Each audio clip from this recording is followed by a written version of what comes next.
Tell me something about the Berlin Conference of 1884. The Congo Conference, often called the Berlin Conference of 1884 to 1885, was a pivotal moment in the development of European colonialism in Africa. German Chancellor Otto von Bismarck called the conference, which was held in Berlin, Germany. The main goal of the conference was to codify and regulate the colonization and annexation of African territory by European powers, with a focus on the Congo Basin. Important features and conclusions from the Berlin Conference.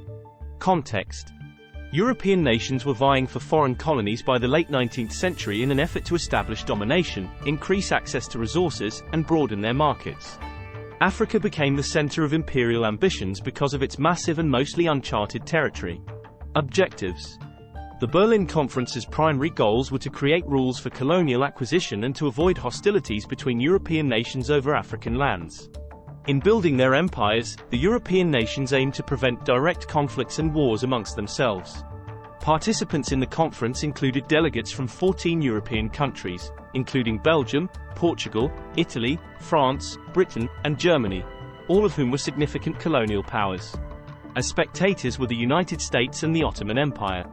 Principles and agreements. A number of guiding principles for colonial expansion in Africa were adopted at the conference. With the introduction of the idea of effective occupation, a territory could not be claimed as a colony by European powers unless they could show that they had effective authority over it. This rule was designed to stop speculative statements without any active management. Scramble for Africa. The Scramble for Africa was expedited by the resolutions taken at the Berlin Conference. The standards established during the meeting were utilized by European countries to construct colonial administrations and justify their territorial claims. The procedure ignored the diversity of African societies' cultures, ethnicities, and languages. Congo Free State. The acceptance of the Congo Free State, a sizable region of Central Africa ruled by King Leopold II of Belgium, was one of the conference's major outcomes.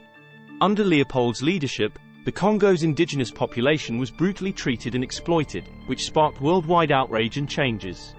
Effect in Africa. The partition of Africa among the European powers had a significant and enduring impact on Africa.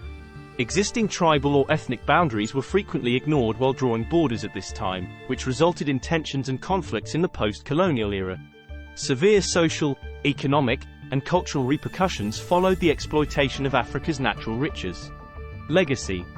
The Berlin Conference is frequently blamed for contributing to the haphazard division of Africa against the will or best interests of the African people.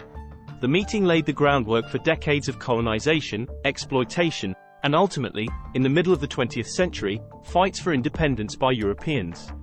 A turning point in European imperialism's history, the Berlin Conference shaped Africa's geopolitical environment and determined the trajectory of events for many years to come.